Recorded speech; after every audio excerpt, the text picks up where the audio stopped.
You're listening to Errol Parker and Clancy Overall, editors of the Batuta Advocate, on Desert Rock FM. Welcome back to the Batuta Advocate radio show, recording live in downtown Batuta, the old city district here in the Budgie Smuggler Studios. And it's been a big year for country music in general. Always a big year, but Australian country music's been lifting because, you know, not many other people around the world are able to get as many shows in as the Australian country musicians. And if you're a country musician, you're likely not playing as many shows in the city. You're certainly playing a heap in the bush, which means you can tour a bit easier than someone who would be playing in the big smoke. And they're certainly not doing much overseas. All the music festivals are shut down. One bloke that has been working is today's guest, Brad Coxy. You join us. Like a dog, mate, working. You've been doing more shows than most musicians across all genres in Australia. Pal, it's been crazy. Yeah. I obviously missed my band, but shit, I don't think I've had such a hectic touring schedule ever. Yeah. Because, you know, due to small capacities, we're doing 2, 3, 4 shows in towns, and yeah, it's been crazy. We've done 35 shows or something on this last run we just pulled up. So, Right. That'll take you straight into Christmas. What are you looking down the barrel at? Well, I've got this album coming out and just got a few launch shows. Yeah. And then, honestly, mate, I'm kind of knocked off for the year, which is nice. We're just trying to move up to central Queensland, and hopefully the next few months will consist of plenty of beer drinking and fishing. Yeah. is the plan. Now, tell us a little bit about this year that was. You were kind of hitting your straps at the start. Everyone, you know, we've interviewed a lot of musicians this year who kind of like 2020 was their year. You know what I mean? You've been back and forth from Nashville a few times. You've been to the States. That's not happening for a while. You know? Nah, man, I was meant to spend heaps of time over in the States this year, like 4 or 5 trips. Yeah, well, I suppose the start of the year it was pretty disappointing because we were just like, you know, doing bigger shows and bigger tours and bigger festival slots. It was all kind of cruising on up, and then I know it was just like a big old brick wall. And don't get me wrong, it's not just my industry that's hit it hard, but yeah, I took it heaps personally. Yeah. Like this whole virus was. Oh man. I just wanted someone to blame. Yeah. But there was just, and that's why I finally got over it after a few months, because I was like, okay, well, there's no one to blame. But I'll tell you what, everyone, you know, my peers started writing songs online and doing live streams, and I just started smoking weed and drinking heaps of beer and playing bloody PlayStation with the shits until I kind of, as I said, kind of accepted that there was no one to blame for it and got over it. And I went back to work for a few months, which was probably a really good thing. And after that kind of first 3 months or 4 months, I just went, righto, there's no one to blame. Let's work with what we got. And that's, started doing the songwriting on Zoom and booked the tour. And, you know, obviously can't take the band, but I'll take the missus on tour and do what we can. Domestically, you know. Yeah, well, that's right.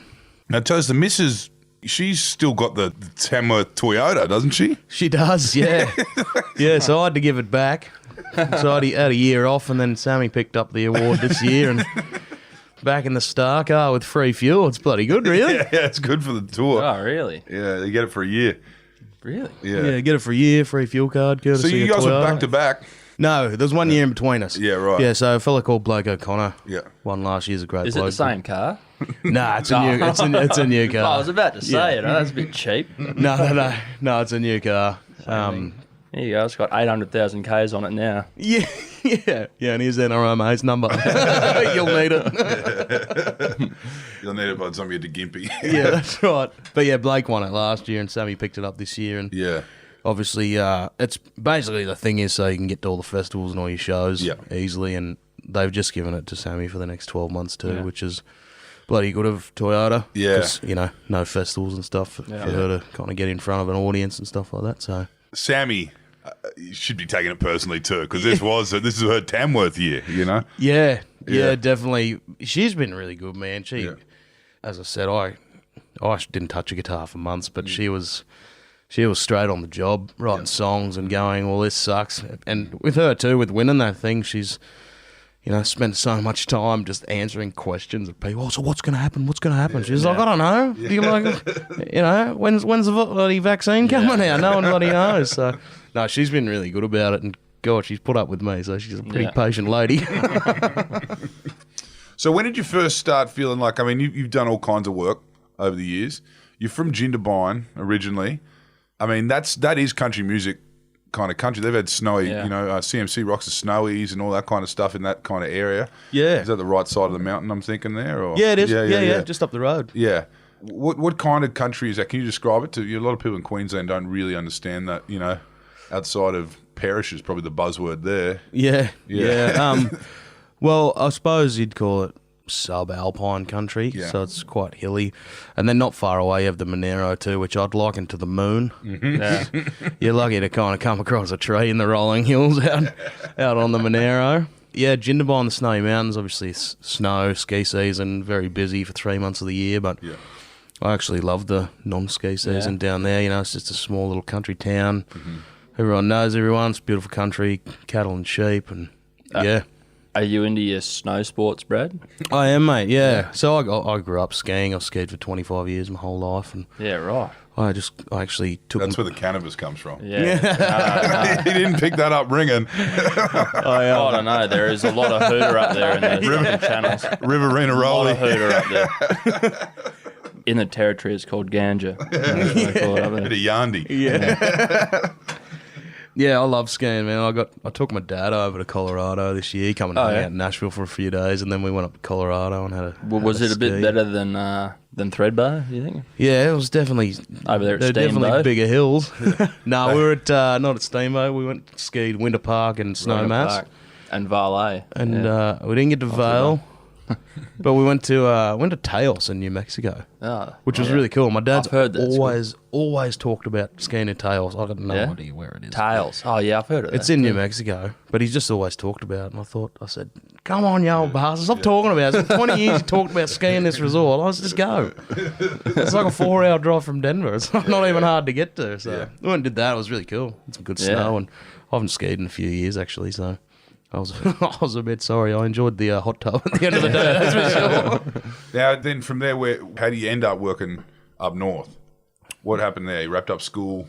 Well, I wrapped up school and I went out to Wagga working for some mates doing harvest. Mm-hmm. And I had a friend, or a couple of friends that had been up in the territory and actually over in WA on a sheep station. I just thought, bugger it. That sounds like heaps of fun. And I just got a job. I rang a few mates of mates and ended up with a job for a contractor up out of Katherine. Yeah. And I loved it. I sweat myself skinny in the first few months. It's hard work. I actually rang my boss at the ski shop I worked for in Jindabyne after about 2 months being up there. I said, don't give my job away.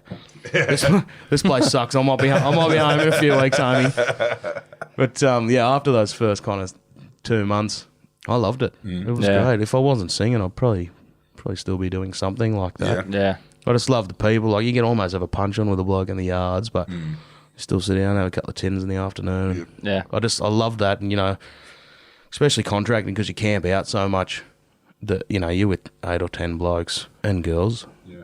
But you live with them, you eat with them, you work with them, you shit next to them in the bush. It's just there's something really cool about doing that with a group of people. Yeah. So, I loved it.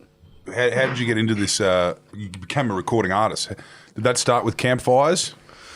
Well, yeah, I suppose I did campfires and cover gigs. Yep. And then the guys I actually worked for in the territory kind of sat me down one day and they were like, you need to go and do this. Yeah. Because I was playing cover gigs at the rodeos and pubs up there as well when I could. And they were like, you really need to go and have a crack at this. And it was kind of just a little moment that, within myself, I went, well, if those people are kind of telling me to do it, who have no idea about the music industry, maybe I owe it to myself to go and give it a crack. Like, it wasn't really something they said, but they kind of sat down and said, anything you need, if you need cash for recording or whatever, whatever you need, please ring us. Like, you need to go and do this. And it was just kind of a subtle moment in myself where I went, oh shit, maybe I owe it to myself. So I went home to Jindabyne and sat in a little farm cottage at a mate's place for 4 months and started writing the first album. Right. Yeah, there's fucking no money in ringing, I'll tell you what. No money in ringing. Well, there is until you go to town. Yeah, it is. I know. But you see, always like, I've saved so much money. And then you go into town and you're paying $80 for cutting a piss. Gold. Yeah. And you're not buying one of them. That's You go in there and buy 6. You come out and you're like, fuck me. go to the $400. yeah. There's no taxi home either. You're staying there 8 too. pouches of champion ruby. Yeah. Fucking No, we don't. $40 a throw. We don't fucking sell filters up here. whole box of tally hose, 2 lighters. You're smoking bareback. Yeah. Right, that's exactly what it was like. Yeah. What was it when you get a bit la-di-da? You're a bit European. You go to the Port Royal. Oh, yeah. That's Town smokes. No, you get the Aventi. So those are the ones that have got the lines on them in the paper. So yeah, they were always the fancy ones. Yeah. Pinstripe. Yeah. Pinstripes, Siggy papers. And so how long after that album did Tamworth... Where was Tamworth sitting in there? Oh, that was still a few years off. Yeah. I think I come home to start writing that in 2015. Yep. I won that Star Maker in 2018. So it was still a few years off. And, I was still playing cover gigs and stuff. But I think 2017 I went, right, no more cover gigs. And I think the big thing for me there is I just didn't... It was ruining music for me. What was your go-to cover song, by the way? Ooh, I did love Paul Kelly. Yeah. I was a big Paul Kelly man. How to Make Gravy. Yeah. That was always a go-to. Bit of Friends in Low Places. You can pull that one. Yeah, used to a bit. You got to get the people what they want. Yeah. But that's a exactly, 2 a.m. cover. Yeah, that's exactly what I wasn't doing though. Like, I could, a wedding for a cover sing is just bread and butter. Yeah. They talk about the wedding tax, but people could be paying me $5,000 to do a solo wedding gig, and I'd do it, but I just got to a point where I was like, I don't want to be here. You can be paying me all the money in the world, but I just don't want to be here. And at the end of the day, I'm not providing the service that I should be providing, and that's not fair on those people. So I kind of went, right, no more cover gigs. Yeah. And went, bugger, I'm going to try and sell tickets. And everyone went, you're mad, blah, blah, blah. But I found the boys in the band, and I kind of put them together, and I was like, right, no one's making any cash for the next little while, but I just need you to stick with me because this is going to be really cool. And 2017, we went out and did a tour and, sold 30 tickets here and 40 tickets here and 50 tickets here. And I thought it was really good. It was like, that was probably another moment where I was like, oh, people are, spending their hard-earned cash on me. Just hear me sing. I put a couple of singles out and whatnot. And then, that rolled into, I think we had four cover gigs at the Albert Hotel in Tamworth. And, did the Star Maker thing and she was away. Yeah. Did you feel that transition post Star Maker? I mean, everyone talks about Star Maker. Yeah, I think it made you. Did I feel like I'd feel the transition every week, every tour? Yeah. Thinking back then, I battled with those Star Maker guys because I wanted to play ticketed shows because I said to myself, I'm not playing cover gigs anymore, and I wasn't going to go and charge someone $10 to go and see us play, and then the next weekend do a free gig half an hour away. I was like, no, I'm either doing it or I'm not. Yeah. And you got the boys to look after. Yeah, that's right. And, as I said, I battled with them a bit, but they come on board. And, and then that tour for the first album, we were doing 80 people and 150 people in Wollongong that we'd never played before. And, so that was a moment. And then you got last year, just before I signed the record, Rusty Shield was like 300 people. Yep. So I feel like those moments, I feel like I have them every tour. It's like, oh, holy shit, this is bloody. This is really going well. Yeah. I think probably CMC last year was a big one though. We got the late call up there and played after the headliner in the Campers Bar, just like a big marquee stage. But I think, we started at 11 and it was fucking packed. Yeah. And there was probably 5,500 people in there, and all of a sudden all of them are singing my song that I wrote at that little cottage. And that was probably a big moment. Where I was like, oh shit, this is cool as. And it was kind of that feeling. I was like, oh, this is the drug. This is the addiction. That's what I want to. That's what I want to feel every night. Yeah. So start thinking maybe I could do a few little side shows in Brisbane. Maybe. Yeah, that's right. That's exactly right. So, can you tell us, when a young country music singer finally decides to go over to Nashville? Because everyone always makes their first trip over there. What was yours like? My first trip was ages ago. Well, not that long ago. It was 6 years ago, I suppose. I was 19. Obviously, you're not supposed to drink in America when you're 19, but by God, I did. No. Hope you didn't. And They got do they have the ID scanners at the dive bars in Nashville? No. I was on a family holiday in Colorado with skiing. Yeah. And I decided that I was going to go down to Nashville for 10 days or something and just booked in a little backpackers. Stayed at the backpackers. And I kid you not, I just drank myself around that city for 10 days. Like I was getting home at 4 and getting up at 11 and going back to the bar. And that was one thing I found when I was first in Nashville. Like I was staying right downtown. But I was like, there's no cafes in this town. I was like, so I'd walk around for an hour trying to find someone to have breakfast and go, fuck it, I'll go and have another beer and some chicken wings at the bar because that's all that's down there is bars. You know, since then I've found the breakfast spots, but at that time that was a hectic trip. Now you're staying in hotels that do breakfast. Yeah. But so for me, the first 2 or 3 trips were just drinking my way around the city, and like I wasn't even trying to write songs. I wrote some songs by myself. It's a good town for beer drinking. Yeah, fucking Nashville, isn't it? Yeah, but I just kind of cruised around and took it all in, and then it wasn't until that Star Maker paid for a trip over there, and I think I took Joe Mungovern, who's a good buddy of mine. He's actually got 5 cuts on this new record. We wrote a song on the Friday, and I was flying to Nashville on the Sunday, and I said to him on Friday, I was like, fuck it, come with me. I was like, I'll buy you a ticket, pay me back half when you get a chance. I was like, because, you know, like part of this deal, I was like, the accommodation's sorted, like it's all good. And I sleep on the floor. I had a ticket as part of that that competition, so I was like, dude, we'll go halves, let's do it. I went straight home and booked him a ticket. He never said yes. And he rings me on Saturday midday and he goes, I was thinking I might come. I was like, good, because I already got your visa. Be at the airport at 8, homie. I've signed you up for an Esther. It was pretty funny because we're on different flights. He flew in through San Fran and I went through LA. Yeah. And I get to Nashville and Joe didn't turn up. I was like, oh no, here we go. And he got to San Francisco, and I'm sure you've been to the States, but you know, they ask you a few questions, you know, all the, you know, immigration and stuff. They're like, so where are you staying? He goes, I don't know. Why'd you book your ticket 2 days ago? Because I felt like it. And he's like, you know, you got to put a contact in America. I put one of my dad's mates. He's like, who's this Dennis in Colorado? He's like, I don't know, never heard of him. This long-haired beard fella sitting in San Francisco going, I don't know why I'm here. I don't know where I'm going. I don't know where I'm staying. I think my flight out's in a week's time.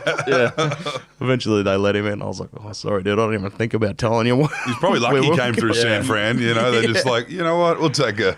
They would have taken a gamble more so than some LA action hero. Yeah. I think he was in the airport for like 9 hours or something while they were interrogating him. It was probably all my fault because I never told him anything. And he could have just said, I'm going down there to record some music for the, you know, you don't know what the right answer is. I've heard a good one is, I'm here to see the wrestling. The wrestling? Yeah, because all the immigration types of, you know, the mad stone cold stunner kind of blokes, and it's always on in every city. Yeah, so, of course. That's pretty good. And just like, I'll remember that as I've got a guitar. Hell yeah, brother. I'm definitely not here to work. For sure. Well, how many times have you done that in the last couple of years, back and forth from the States? Well, that with Joe was my 3rd time over there, and we actually wrote some songs that time, and then I've been twice since, and that was November and February. Yeah, right. And then obviously since signing the record deal with Sony, and it was just a totally different experience. Yeah. It was like, okay, we're here for 10 days, you got 3 appointments a day. Yeah. Get pissed with whoever you need to get pissed with tonight, and back into the meetings and the showcases and the songwrites, and which is really cool because, you know, now I'm not just flying to Nashville going, I hope I can write some songs with someone. It's like, no. 3 o'clock on Tuesday, you're writing with this person. 9 a.m. on Wednesday, you're writing with this person. Yeah. And how was some of the talent you came across over there? Dude, it's insane. Yeah.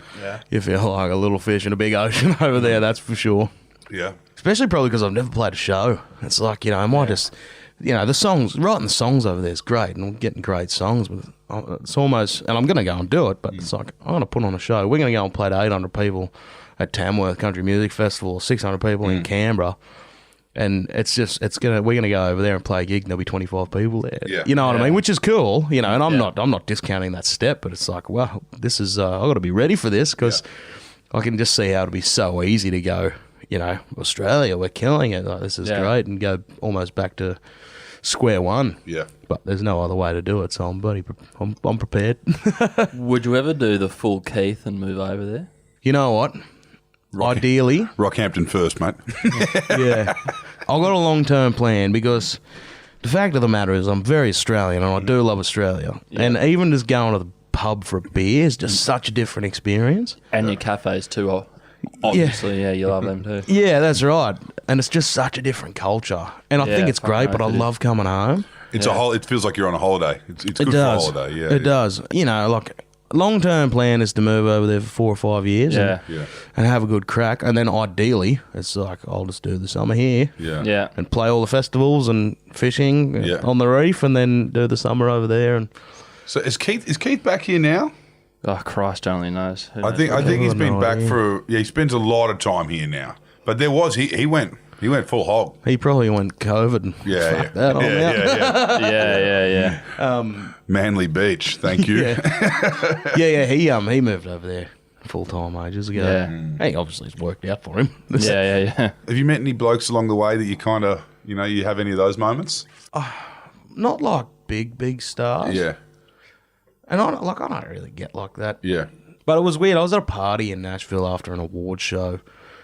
I think it was a booking agent party or something, and it was just, they weren't like the stars, but they were like the guys on the radio, like Hardy and stuff, like that kind of tier, if you call it that. There was probably 25 of those kind of guys at this party, and that was kind of I felt uncomfortable. I don't feel uncomfortable very often, but I was like, I just don't know if this is my scene. Don't get me wrong, it was fun, but I was like, oh shit, there's all these people that, I'm going to go over here and smoke heaps of sickies. Yeah, it was pretty much like that. I was like, thank God there's a terrace. But don't get me wrong, I met a heap of them. They're all cool. They're all normal people, but it was like, I don't know if this is my thing. The fact that everyone here has the same job is weird. You don't want to be at a party where everyone has the same job. Was it? Yeah, I suppose it was a bit like that. Definitely. Yeah. It was just a bunch of people that I follow on Instagram. Yeah. Shit like that. And it was like, oh, now I'm at the party. And I don't know if I belong here. So who did you grow up with? You mean, there's a little bit of townie in you, so I'm guessing there's a little bit of fucking Rage Against the Machine, Limp Bizkit, even as a young wallet chain youth. No, not so much. Man, I grew up with 4 cassette tapes in the car with mum and dad. Yeah. Slim? Nah. Joe Cocker. Yep. Shania Twain. Okay. Garth Brooks. And the Commitment soundtrack. All right. That's a bit of range. Yeah. I can hear that a bit. Yeah, so I'm a huge Joe Cocker fan. Yeah, right. Someone asked me today, who do you wish you could sing with? And I was like, Joe Cocker, but he's heaps dead. It's not going to happen. He's fucking dead. He's dead. Yeah, he's about as dead as I come. Poor old bastard. Rest his soul. Oh, but he lived. He did. But yes, I'm a huge Joe Cocker fan. And then I didn't really find country music until I was like 14, 15. Started hanging out with a few mates that, grew up on little places and riding dirt bikes. What was the gateway, you reckon? Music-wise? Yeah, who was the first song you went? I think Jason Aldean was a big part of it. Because his band's, he's very country and very, successful. But I think his band's such a guitar band and such a heavy guitar band and guitar riffs. Yeah. And I think that was like, that's a rock country band. Not country rock, but like, those guitar tones and riffs are rock music. And I kind of I was like, oh, this is pretty cool. I could do this. Yeah.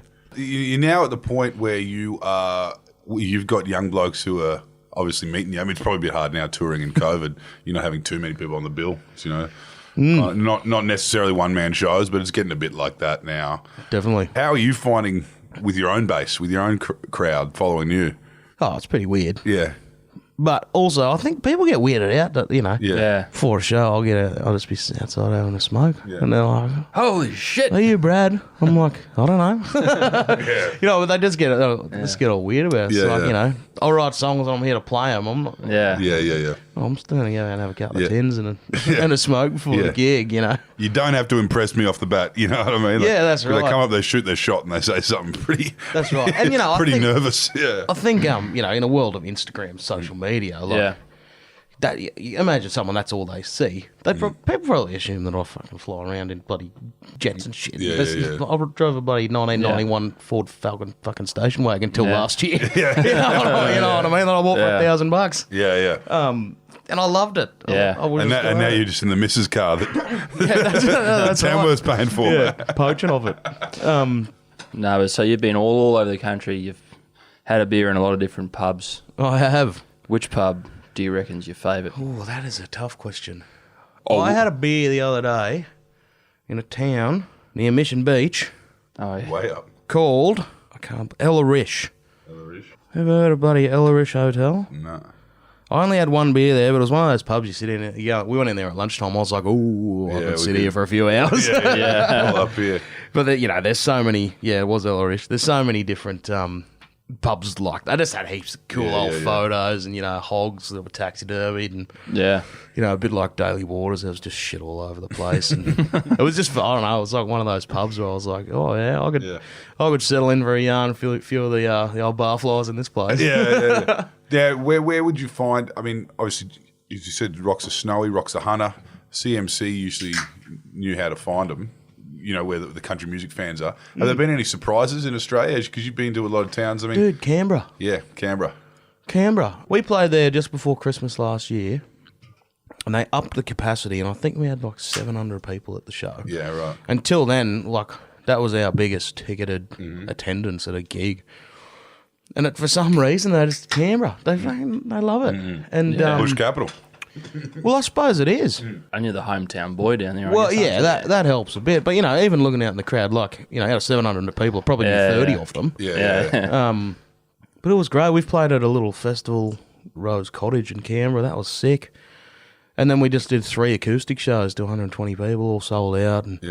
And I suppose the venue we've played down there at the basement, it's called. It's like traditionally, I think, a bit of a metal venue, but it's just a great setup. They got guitars all over the roof, good sound, good backstage area. It just feels like a good venue, and the motherfuckers just turn up. Yeah. It's crazy. I mean, everyone kind of looks at Canberra as this sterile kind of like a Truman Show, and because of all It is a bit like a lot of people move there for work and that kind of stuff. But when you scrape the surface on Canberra, you've got Summer Nats. You've got the Raiders, the Brumbies. You've got this town that kind of lives in the middle of all that. Yeah, I suppose if it's not public servant, it's very blue collar at the same time. Yeah. Isn't it? Fireworks and porno, mate. Yeah. And I think too, they, people from outside of Canberra, Canberra for Jindabyne is the closest town. If you want to go to fucking Bunnings, you got to go to Canberra, and that's 2 hours away. Yeah. And I think that's kind of a big radius around Canberra. So people are happy to travel because it's their big hub. But yeah, I love playing down there. I hate the town. Yeah. Yeah. A bit roundabouts. It's colder than Jindabyne, that place. We used to play Really? footy there. I got on the bus at 6 in Jindabyne. We were playing a 9 o'clock game in Canberra in the middle of winter. Yeah. You'd put your jumpers on going into Canberra, not in Jindabyne. Shit, it's a cold part of the world. Yeah, it's a bit of a walk, isn't it? Yeah, the wind comes walk, down. that's good. Lismore's the same. You get Lismore in the middle of winter or in the middle of summer. It's remarkably different to the towns around there. Yeah, definitely. What kind of genres? You said you grew up on different kind of stuff, but contemporaries. I mean, you with a label. Yeah. There's a lot of other artists of all shapes and sizes alongside you. Is there anything else that kind of catches your eye in terms of diverse kind of palette? Like away from country music? Yeah. Not so much in music, but I kind of study alternative rock bands, more so for their live show. I think that's one reason why I've had the success I have in the last couple of years. It's like going to those gigs and watching how the crowds react, how sweaty it is, and how low the roofs are, and them carrying on stage. I think that's what made me put the band together that I did, because I was like, I crave that at a live show, and it just doesn't seem to happen at country music shows. Yep. So that's probably... Because you've got these big outdoor auditoriums with the roof that high up. Yeah. And I think, that's probably a big one for me. I think within country music, there's so much diversity genre-wise, and I tend to listen to a long way away from commercial country. Like, I still love pop country and country rock and hits and whatever, but, dudes like Sturgill Simpson, who's got a 4-piece horn section on his like themed record that's a letter to his son, like the whole record. And there's I think in the whole record there's 2 dead spots where every song ties in, crossfades into the next song. And Tyler Childers is the same. And for me, that's a lot of, I play commercial country. That's what I do. I do country rock or whatever you want to call it, commercial country. Yeah. But that's what I listen to, and that's where I kind of draw, shit from. Yeah. Is listening to those guys and then going, oh, well, I play commercial country, but I want to be influenced by the weirder side of country music. Yeah, if yeah. That makes sense. Yeah, and it can get weird. Definitely. Especially in the States. It just kind of falls down to the bottom of the boot in New Orleans, doesn't it? You end up with it pours itself down the map. Dude, you can probably Heaps question of cowpunk down the bottom and stuff like that. Yeah, if you want to go far enough, you probably start questioning your consciousness just listening to bloody country music. Yeah, I saw a bit of trail bike rap the other day. That was sick. Bit of hick hop.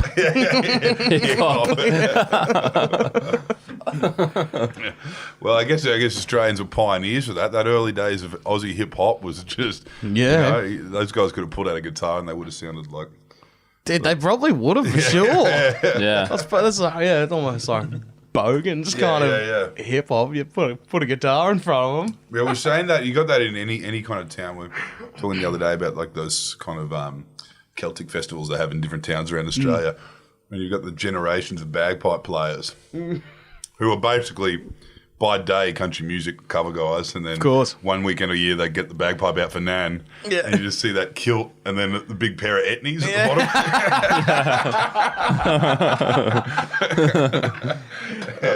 bottom. Every town's the same. Oh yeah, they're all over, aren't they? I'm never going to look at those signs on the side of the road in a country town saying Highland Festival the same ever again. Yeah. It's the local boys, big Southern Cross hat, kilt. A kilt and a bluey or something. Well, thanks for joining us, mate. We had a good yarn. It's great to hear how things are going. Good to see that some people are still working. Fucking yeah. Mate, honestly, I feel really lucky. As I said, I miss the band. I I feel not guilty because anyone would have done it, but, like my tour manager, he's a champion, but he's driving delivery for Coles at the moment. The boys are delivering flowers and making coffee and, I'm out there playing music, but there's no other way to do it, so I feel really lucky at the same time, and it's been kind of cool. Yeah. People, realistically, probably wouldn't have heard Brad Cox's acoustic show for the next 5 years, probably, so... Hey, mate, well, that vaccine could be here any day. You could be bloody... South by Southwest next year if everything goes to plan. We'll see. They got an election. I'm hanging out for it. As soon as that comes out, fucking jab me quick. Finally lasts another 10 years and I don't give a fuck. Then going to Perth next year, I'll tell you what. Yeah, they're not going to let you in over there, are they? No. You don't even have to quarantine when you land in LA. Just all right, mate. Jump in a cab. You're right. Just don't cough on anyone for 2 weeks, mate. You'll be right. Yeah. Well, mate, thanks for joining us. We had a great yarn. Thanks, pal. Hope we'll do it again soon. Yeah, we'll be listening in. Right on.